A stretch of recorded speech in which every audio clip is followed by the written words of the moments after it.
মাতমৰাত লেডাং দলে টাম্ব অপেৰ প্ৰথম দ্বিবাৰ্ষিক সাধাৰণ অধিৱেশন আয়োজন অসমৰ অন্যতম ভূমিপুত্ৰ জনগোষ্ঠী হৈছে মিচিংসকল।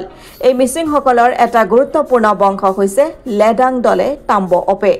অসমৰ প্ৰায় 10খনৰো অধিক জিলাত বসতি স্থাপন কৰা লেডাং দলে টাম্ব অপেৰ বংশধৰসকলৰ শিপা বিচাৰি একত্ৰিত কৰি চিনাকি হোৱাৰ উদ্দেশ্যে মাতমৰাত লেডাং দলে টাম্ব অপেৰ প্ৰথম দ্বিবাৰ্ষিক সাধাৰণ অধিৱেশন আয়োজন কৰা হৈছে।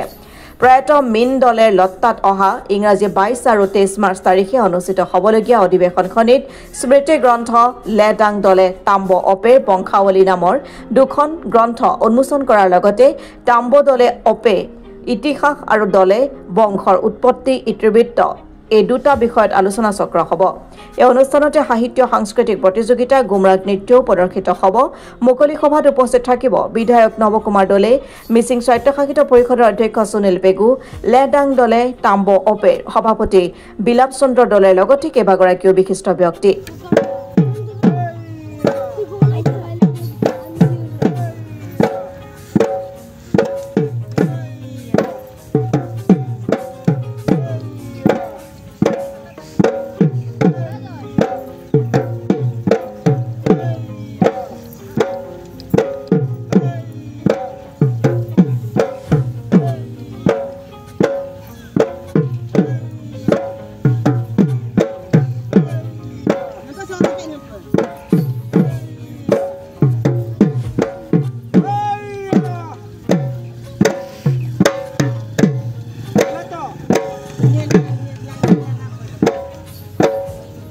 আমাৰ ইয়াত লেডাং দলে টাম্ব অপেৰ প্ৰথম দ্বিবাৰ্ষিক অধিৱেশনত আমাৰ মানে সাংস্কৃতিক সন্ধিয়া থাকিব আৰু আমাৰ ঐনিতম প্ৰতিযোগিতা থাকিব আৰু আধুনিক নৃত্য প্ৰতিযোগিতা থাকিব আৰু বিভিন্ন ধৰণৰ আমাৰ মানে ইয়াত কাৰ্যসূচী থাকিব। মানে আপোনালোকৰ জ্ঞাতি বৰ্গ বা পৰিয়ালৰ কিমান মানে লোক ইয়াত উপস্থিত হ'ব আৰু তেওঁলোকক অতিথি আপ্যায়নৰ বাবে কেনেকুৱা ধৰণৰ ব্যৱস্থা আছে?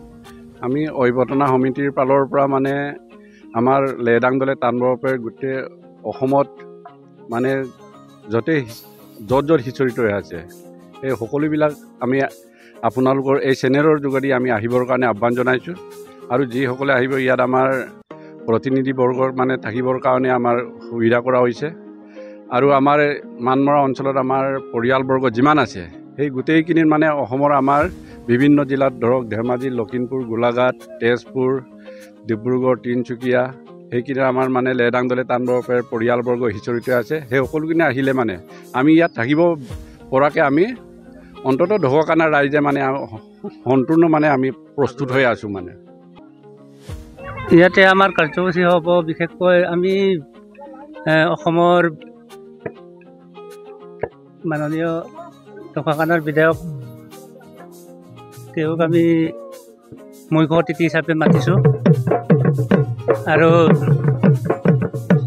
মিচিং অট'নমাছ কাউন্সিলৰ সুনীল পেগুদেৱক আমি ইয়াতে মাতিছোঁ আৰু বিভিন্ন বিশিষ্ট ব্যক্তি বিশেষকৈ আলোচক হিচাপে দীপক দলে ছাৰক আমি মুৰকং চেলেক্ট কলেজৰ তেওঁ অধ্যক্ষ আৰু আমাৰ বিশিষ্ট অতিথি অল অসম দলে অপেৰ সম্পাদক ইন্দ্ৰ কুমাৰ দলে, সভাপতি ভূমিৰঞ্জন দলে আমি ইয়াত তেওঁলোককো মাতিছোঁ আৰু আমাৰ বিশিষ্ট ব্যক্তি বহুতো আছে। বিভিন্ন স্কুল কলেজৰ অধ্যক্ষ প্ৰধান শিক্ষক তেনেকৈ আমি বহুতক ইয়াত ইনভাইট কৰিছোঁ। অভাষণি ভালদৰে সুচাৰুৰূপে চলাবৰ কাৰণে আমি এই প্ৰস্তুতিটো ভালকৈ সভাখনি 22-23 মাৰ্চত দুদিনীয়া বৰ্ণাঢ্য কাৰ্যসূচীৰে আমি মাতমৰা মিন দলে লত্তাত উদযাপন কৰিবলৈ লৈছোঁ।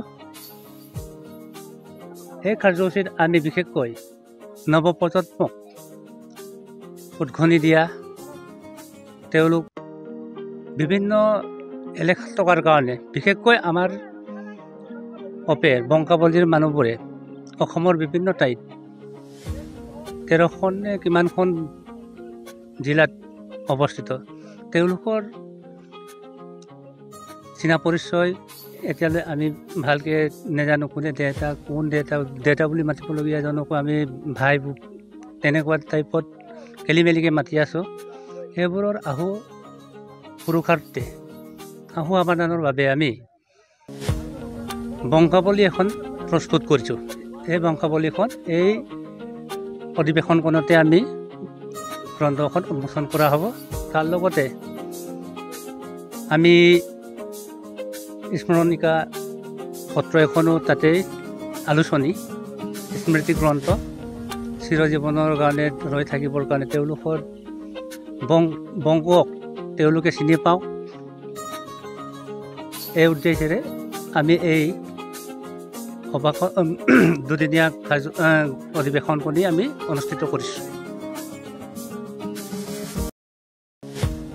ঢকুৱাখানাৰ পৰা হৰিপ্ৰসাদ চুতীয়াৰ ৰিপৰ্ট অসম টুডে।